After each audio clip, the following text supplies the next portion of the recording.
One of the most popular but also divisive stocks in the dividend investing community is Altria Group, stock ticker MO, currently trading at $47.73 per share. And for complete transparency, this is actually a position that I own in my personal portfolio. If we blow up my growth chart, we can see I've seen decent gains. I'm up about 20% on this position. And if we look at my dividend dashboard, we can actually see right here, this position is currently paying me around $350 every single year in dividend income. Now, why is this stock so divisive? Well, you have to understand.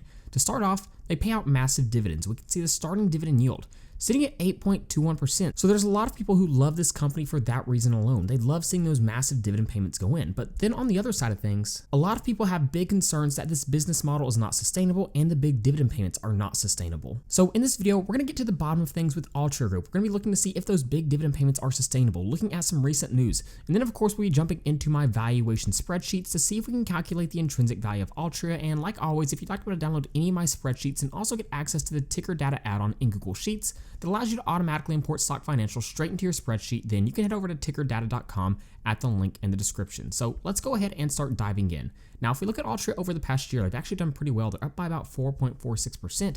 And year to date, they've done very, very well, up 18.32%. And again, complete transparency, I actually added some shares of this company to my portfolio when they were trading close to around $40 per share in early February and late January. And so far, obviously, they've performed pretty well. Like I showed you earlier, I'm up about 20% on this position as of right now. Now, if we look at a very high-level overview of this company, we can see some of the pros and some of the cons. Obviously, like we already talked about, high starting dividend yield. They've also seen consistent earnings growth, which we will talk about here in a little bit. They've started to become much more strategic with their diversification within the company. They're moving into e-vapor products and other alternatives, and according to some analysts, it appears to be trading at an attractive valuation, and we'll be touching again on this later in the video. But one of the things that I don't see listed here is how it's performed in bear markets, and this is actually pretty interesting. For example, if we look at the 2022 bear market from January to mid-October, we can see US stocks are down by about 27.5%. Meanwhile, Altria was only down by about 3.2%. Now, we can see the pandemic did hit them pretty hard like it did almost every company. The market was down by about 35% and Altria was down by about 30%.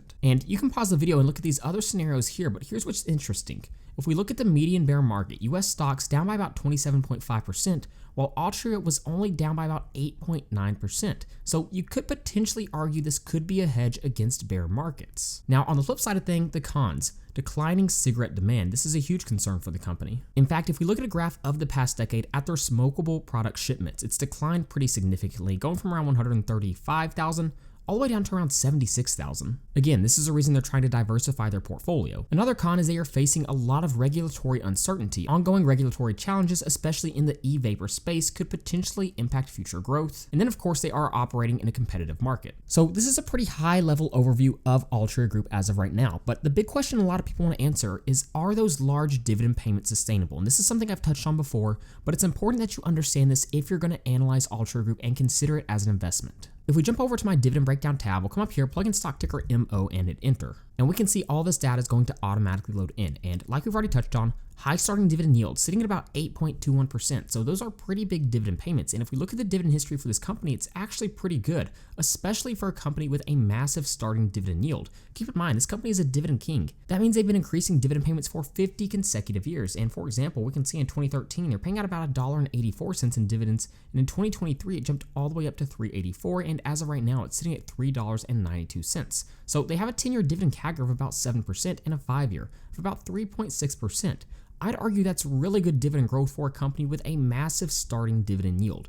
But here's where people start to get concerned. Look at the payout ratio, 83.38%, and the free cash flow payout ratio, 74.57%. So a lot of the company's earnings, a lot of their free cash flow is going to be used to pay out dividends. A lot of people may feel that's unsustainable at first glance. But here's what we have to understand about this company. If we dig into their investors presentation and a report that the company recently put out, we can see since 2010, our objective has been a dividend payout ratio target of approximately 80% of adjusted diluted earnings per share. So this is really important to understand. Basically what this is telling us is management is purposely targeting an 80% payout ratio. So these payout ratios we are looking at aren't by accident. They didn't just happen by chance. This is what management is specifically targeting. They've analyzed the company and they decided the best way to reward their shareholders right now is in the form of dividend payments. If we look at this a little bit closer, we can also see we are establishing a new progressive dividend goal that targets mid-single digits dividend growth annually. So they believe their payout ratio of around 80% will also allow them to grow their dividend payments at mid to low single digit growth. So this 5-year dividend CAGR probably going to be close to what we see moving forward, sitting at 3.6%, and their most recent dividend hike was sitting at about 4.3%. But a lot of the story, again, can be told by the free cash flow versus dividends being paid out. If we blow this up just a little bit more, we can see free cash flow has been covering those dividend payments for nearly every single year for the past decade, with the exception of 2016 and 2017. For example, if we look at 2023, the company generated over $9 billion in free cash flow, while their dividends paid out was sitting at about $6.7 billion. So free cash flow covered those dividend payments. We can see the same is true in 2022, 2021, and 2020. Ever since 2018, the free cash flow has easily been covering those dividend payments within management's plan. If we look at the 2028 enterprise goals for this company, we can see they want to deliver mid-single digits adjusted diluted earnings per share compounded annual growth rate in 2028 from $4.84 base in 2022. So even though they're using most of their earnings to pay out dividends, they're still expecting to see mid-single digit growth in the diluted earnings per share category. And they believe this is what will allow them to continue to grow those dividends at that same rate like we just talked about. Now, one of the more interesting goals we can see here is a target debt to consolidated EBITDA ratio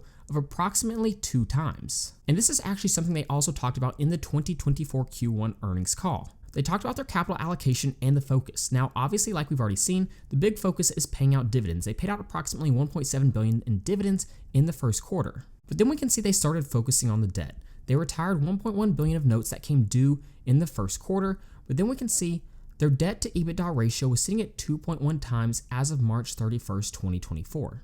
So like we just saw, that's pretty close to their goal. They're sitting at 2.1 times, and the goal is to get it down to around 2 times. So basically what that net debt to EBITDA ratio is it's telling us how much debt they have compared to the amount of earnings before interest, taxes, depreciation, and amortization. And with ticker data, we can actually analyze this historically speaking pretty quickly. If we use the ticker data function, we can come up here, select MO, select the metric net debt to EBITDA, and then select 2020, close this and hit enter. And we can see in 2020, this was sitting at 1.79. Now, if we go ahead and drag this over, we can look at these 3 years here. So we can see 2021, this got up to 1.89, and in 2022, it climbed a little bit higher than I think they'd like to see it at 2.59, and then in 2023, 1.84. So for the most part, they have been hovering pretty close to that goal of around 2 times. Right now, it looks like they were slightly above that, but I don't think it's anything to worry about. It's still pretty close to that range. Now, if we look at Altria's profitability, we can come up here, plug in MO, and hit enter, and this data will load in.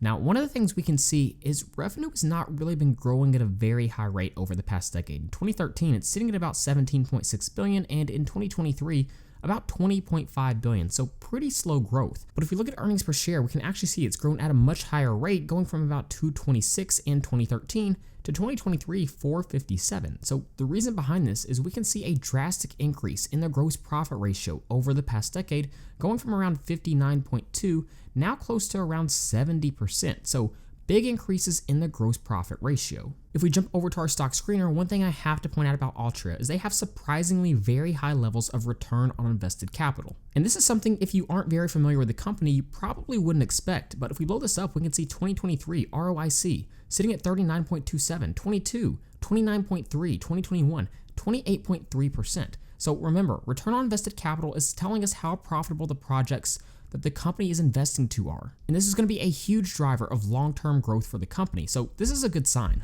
So with all this being said, is Altria trading at $47.73 per share a good price to consider buying in at? And to answer that, let's go ahead and jump over to the stock valuation spreadsheet. We'll come up here, plug in stock ticker MO and hit enter. And this data will load in. Now, one of the things we can point out, the beta is pretty low for this company, sitting at 0.69, so you should see low levels of volatility. Now, the first valuation we're going to look at is going to be Graham's valuation, and we're going to go ahead and zoom in. And basically what this does is it values a company based on how much the earnings per share are projected to grow in the future. So we can actually pull in the estimated earnings per share average for 2024 for this company using the ticker data function. Come up here, select MO, we'll click on estimated earnings per share average, and we want it for 2024. So I'll go ahead and hit enter. And we can see on average, analysts have this at about 5.1. So we'll come up here and plug that in and hit enter. And you can see, based on a growth rate projection of 3, which is pretty much what the management team has told us, you can see we come to an intrinsic value of $47.04 per share, which is right at the current trading price for this company. Now, if we go ahead and zoom out, the next valuation that I want to look at is going to be our discounted cash flow analysis. And this values a company based on how much free cash flow the company is projected to produce in the future. So again, we're going to stick with what management has told us and go with a low growth rate projection for free cash flow of 2%. So what we do is we find the future free cash flows, find the present value of those future free cash flows, add them together, add the company's cash and cash equivalents, subtract out the total debt to get equity value, divide by shares outstanding, and we come to a discounted cash flow price per share of $61.57. That's a decent bit higher than the current trading price. Now, the last valuation that I want to look at for MO is going to be our dividend discount model, and this values the company based on how much they pay out in dividends and how much that dividend is increasing. So we can see the dividend history here over the past few years, average growth rate of about 3.63% for this dividend payment. Moving forward, I'm projecting a dividend growth rate of 2%, discount rate of 9%, and that gives us a dividend discount model price per share of $57.12. So when we jump over to the output tab, we can see our three valuations averaged together. We have grams, DCF, and dividend discount model. This gives us an intrinsic value of $55.24 per share. Now, the current trading price sitting at $47.73. So with a 10% margin of safety, you can see our acceptable buy price at about $49.72, and with the 20% sitting at about $44.20, so it wouldn't be quite in that buy range with a 20% margin of safety. Now, if we jump back over to Seeking Alpha, we can also see the company has a pretty low forward-looking price to earnings ratio. It's sitting at about 9.36. So there's no doubt, based on how this company is trading, how the market is viewing it with a price to earnings of 9.36, there is some uncertainty among investors when it comes to Altria Group. But as of right now, when I look at this company, when I look at their big dividend payments, those dividend payments do appear to be sustainable. And in fact, I think we'll even see them grow at a range of around 2 to 3% moving forward. So as for me, I was pretty happy to add some shares in that $40 range. But go ahead and let me know what you think of this company in the comments down below if you plan on buying or selling. And like always, if you'd like to be able to download any of my spreadsheets and also get access to the ticker data add-on in Google Sheets that allows you to automatically import stock financials straight into your spreadsheet, then you can head over to tickerdata.com at the link in the description. So with all that being said, thank you guys so much for watching, and please don't forget to like and subscribe to the channel.